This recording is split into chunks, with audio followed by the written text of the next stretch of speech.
आखिर महाभारत के 16 साल बाद सूर्यपुत्र कर्ण की आत्मा क्यों मिलने आई पांडवों से? आप देख रहे हैं मिस्टीरियस हिंदू। तो चलिए अब करते हैं ज्ञान की बात। वीडियो में आगे बढ़ने से पहले हमारे चैनल को सब्सक्राइब अवश्य करें और बेल आइकन जरूर दबाएं। साथ ही कमेंट बॉक्स में जय श्री कृष्ण अवश्य लिखिएगा। महाभारत काल में एक से बढ़कर एक शक्तिशाली योद्धाओं ने जन्म लिया और महाभारत काल के विनाशकारी युद्ध में सूर्यपुत्र कर्ण, भीष्म पितामह, गुरु द्रोणाचार्य ये सभी योद्धा कौरवों की तरफ से लड़े, जो कि अकेले ही पांडवों की सेना को हराने का सामर्थ्य रखते थे। लेकिन अधर्म का साथ देने की वजह से इन सभी की मृत्यु हुई। वहीं दूसरी ओर सूर्यपुत्र कर्ण, जो खुद पांडवों का बड़ा भाई था, वो अर्जुन के हाथों छल से मारा गया। लेकिन आखिर ऐसा क्या हुआ कि महाभारत के 16 साल बाद सूर्यपुत्र कर्ण की आत्मा स्वयं पांडवों से मिलने आई? महाभारत का युद्ध खत्म हो चुका था।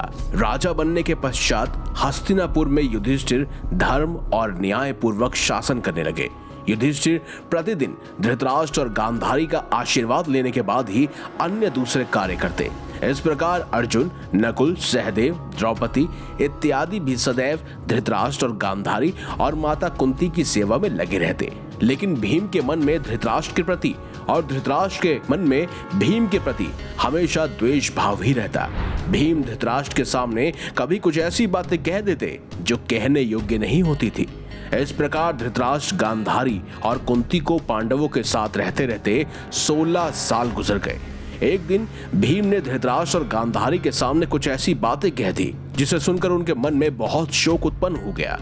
तब धृतराष्ट्र ने सोचा कि पांडवों के आश्रय में रहते हुए अब बहुत समय हो चुका है, इसीलिए अब उन्हें वन में जाना चाहिए और वन में ही जाना उचित रहेगा। गांधारी ने भी धृतराष्ट्र के साथ वन जाने की सहमति दे दी। लेकिन सिर्फ गांधारी और धृतराष्ट्र नहीं, बल्कि उनके साथ कुंती, स्वयं विदुर और संजय ने भी वन जाने का निर्णय लिया।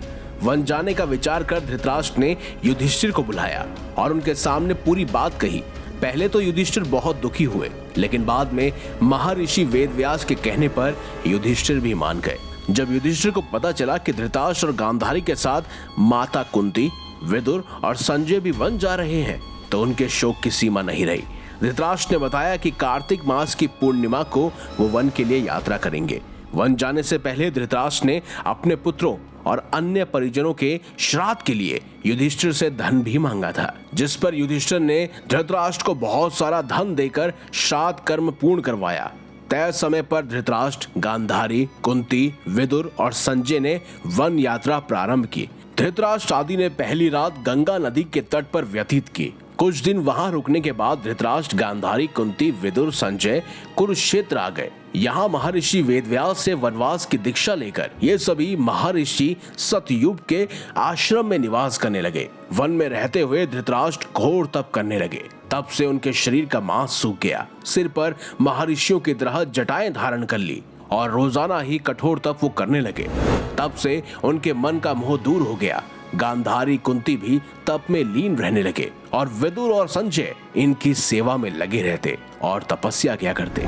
इन्हें वन में रहते हुए 1 वर्ष से अधिक बीत चुका था। इधर हस्तिनापुर में एक दिन राजा युधिष्ठिर के मन में आया कि वन में रह रहे अपने परिजनों को वो देख कर आए। इसके बाद युधिष्ठिर ने स्वयं सभी भाइयों और द्रौपदी के साथ अपने परिजनों से मिलने के लिए वन की ओर रुख किया। युधिष्ठिर सभी पांडव भाइयों और द्रौपदी स्वयं माता कुंती, धृतराष्ट्र, गांधारी, संजय और विदुर से मिलकर बेहद ही खुश हुए। उन्होंने पूरी रात वहीं वन में उनके साथ बिताई। अगले दिन धृतराष्ट्र के आश्रम में स्वयं महर्षि वेदव्यास आए और महर्षि वेदव्यास जी ने पूरा दिन उनके साथ व्यतीत किया। वहीं महर्षि वेदव्यास बार बार धृतराष्ट्र को देखकर चिंतित महसूस कर रहे थे। इसीलिए महर्षि वेदव्यास ने धृतराष्ट्र, गांधारी और कुंती से कहा, आज मैं तुम्हें अपनी तपस्या का प्रभाव दिखाऊंगा। तुम्हारी जो इच्छा होगी वो मांग लो।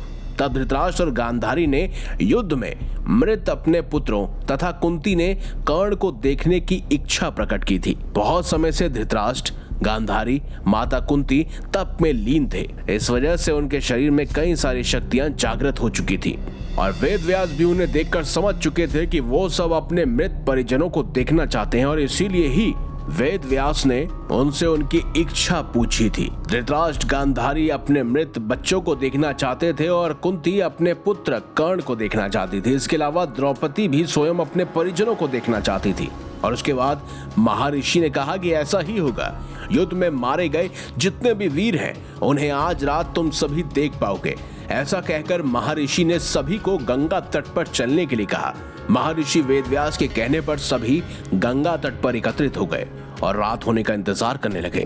रात होने पर महर्षि वेदव्यास ने गंगा नदी में प्रवेश किया और पांडव और कौरव पक्ष के सभी मृत योद्धाओं का आह्वान भी किया। जैसे कि हम सब जानते हैं कि महर्षि वेदव्यास के पास अलौकिक शक्तियां पहले से ही विद्यमान थी और थोड़ी ही देर में भीष्म, द्रोणाचार्य, कर्ण, दुर्योधन, दुशासन, अभिमन्यु, धृतराष्ट्र के सभी पुत्र, घटोत्कच, द्रौपदी के 5 पुत्र, राजा द्रुपद, धृष्टद्युम्न, शकुनी, शिखंडी आदि वीर जल से बाहर निकल आए और उन सभी के मन में किसी भी प्रकार का कोई अहंकार या कोई क्रोध नहीं था। महर्षि वेदव्यास ने धृतराष्ट्र और गांधारी को दिव्य नेत्र भी प्रदान किए और अपने मृत परिजनों को देखकर सभी के मन में हर्ष सा छा गया। सारी रात अपने मृत परिजनों के साथ बिताकर सभी के मन में संतोष हुआ।